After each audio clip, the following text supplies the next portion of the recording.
வணக்கம் நண்பர்களே, இது உங்கள் கதை சொல்லும் காதை யூடியூப் சேனல். உங்கள் மனதில் கேட்கும் குரல். இன்னைக்கு கதைக்குள்ள போகலாமா? இந்த கதையின் தலைப்பு இரவின் கடிதம், பாகம் 1. கடிதம் வந்தது, ஆனால் உலகம் குழம்பியது. ஒவ்வொரு இரவும் ஒரே விதமாக ஆரம்பமாகிறது. என் மேசையின் மேல் ஒரு கடிதம் மடிக்கப்பட்டு இருந்தது.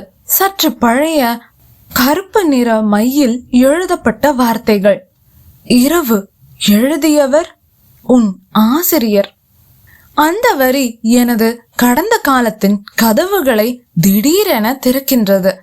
நான் கடிதத்தை எடுத்து கையில் வைத்து கொண்டு தாங்க முடியாமல் ஆச்சரியப்பட்டேன். நான் நினைத்தேன், இது ஏதோ ஒரு வித்தியாசமான காமெடி அல்லது யாரேனும் பிராங்க் செய்ய அனுப்பியிருக்கிறார்கள் போலும் என்று நான் நினைத்திருந்தேன். ஆனால் அடுத்த நாள் அன்று வந்த இரவும் மீண்டும் அதே நேரத்தில் அதே இடத்தில் மீண்டும் ஒரு கடிதம். இதன் உள்ளடக்கம் என்னை ஆழமாக பதற வைத்தது. நீ மறந்தது உனக்கு ஓய்வு தராது. உன் நண்பர்களை நினைத்துப்பார். அவர்களில் யாரோ ஒருவர் உன் வாழ்க்கையை திருப்பி தரப்போகிறார்கள். ஆனால் இம்முறை அதன் முடிவில் எந்த கையெழுத்தும் இல்லை. ஆனால் கீழே இருந்தது ஒரு அடையாளம் மட்டும்தான். நேற்று வந்த கடிதம் போல் இன்றும் அதில் உன் ஆசிரியர் என்று குறிப்பிடப்பட்டு இருந்தது. முழு இரவும் நான் படுக்கையில் உறக்கமின்றி புரண்டு புரண்டு படுத்துக்கொண்டே யோசித்திருந்தேன். என் மனதிலும் பல கேள்விகள் என்னை புரட்டி எடுத்தது. அடுத்த நாள் காலை என் பழைய காதலன் அர்ஜுனின் பெயர் ஒரு இரத்த கரையோடு எழுதியது போல ஒரு கடிதத்தில் வந்தது. அன்றிரவும் என் மூச்சே நின்றது போல் ஆகிவிட்டது. அதை படித்த பின், அதை திறந்தவுடன் என்னால் அதில் எழுதியிருக்கும் வார்த்தைகளை கூட படிக்க முடியவில்லை. அர்ஜுனின் பெயரா? அர்ஜுனின் பெயரை ரத்தம் கொண்டு எழுதியது யார்? இந்த கடிதத்தை அனுப்புவது யார்? ஏன் அர்ஜுன் என் நண்பர்களுடன் தொடர்பில் இருக்க வேண்டும்? அவனின் ரத்தம் தானா இது? அல்லது இது ஏதேனும் பழைய மர்மத்தை மீண்டும் எழுப்பும் வழியா? இல்லை என்னை பழிவாங்க அர்ஜுன் செய்யும் காரியமா என்பதை நண்பர்கள் மீது சந்தேகம். காற்று மெல்ல வீசிக்கொண்டிருக்கும் போது தூரத்தில் ஒரு இடி மின்னல் வெட்டுவது போல் சத்தம் கேட்டது. மெதுவாக கதவு கிரீச்சிட்டு திறந்து கொண்டது. நான் என் பழைய நண்பர்களை சந்திக்க முடிவு செய்தேன். வித்யா, கார்த்தி, ரஞ்சித் என பட்டியலிட்டு ஒவ்வொருவராக சென்று சந்தித்தேன்.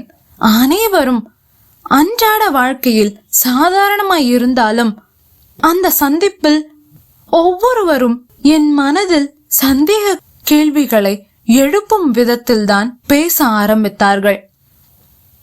அன்றிரவும் மீண்டும் அதே நேரத்தில் அதே இடத்தில் எனக்கு ஒரு கடிதம் இருந்தது. அதன் உள்ளடக்கம், உங்களிடம் ஒருவரின் கையில் 10 ஆண்டுகளாய் பழைய குற்றத்தின் திறவுகோல் இருக்கிறது. உண்மையை மறைப்பதற்கு இன்னும் எவ்வளவு காலம்தான் தேவை? நிழல்கள். இதற்கு மேல் காலதாமதம் ஆனால் நிழல்கள் பேச ஆரம்பித்துவிடும். எச்சரிக்கை.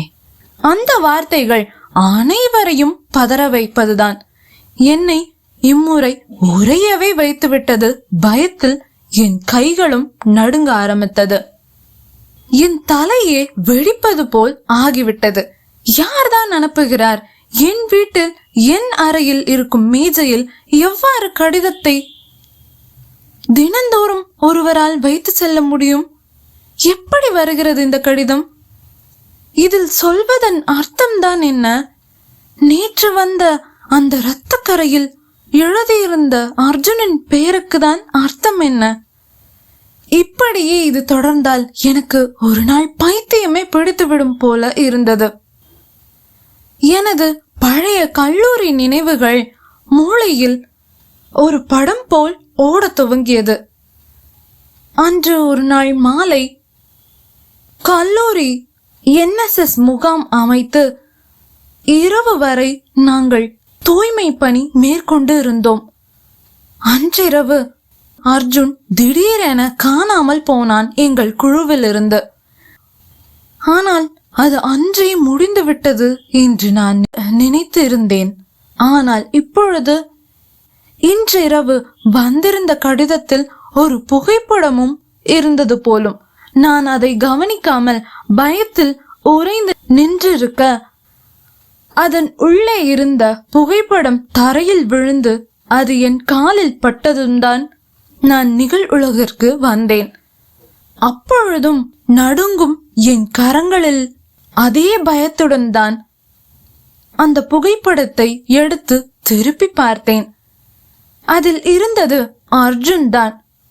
ஆனால் அவன் தரையில் பேச்சு மூச்சு அற்று இரத்த வெள்ளத்தில் முகம் தரையில் சிதைந்தவாறு படுத்து கிடந்தான். என் இதய துடிப்பு வேக வேகமாக துடித்தது. என் தொண்டையில் அது வந்து முட்டுவது போல் நான் உணர்ந்தேன். அர்ஜுனுக்கு என்ன ஆயிற்று? இதை யார் செய்தார்? அவன் இப்பொழுது உயிரோடு இருக்கிறானா இல்லையா என்பதை பாகம் 2 நாளை இதே சேனலில் இதே நேரத்தில் காண்போம். நன்றி.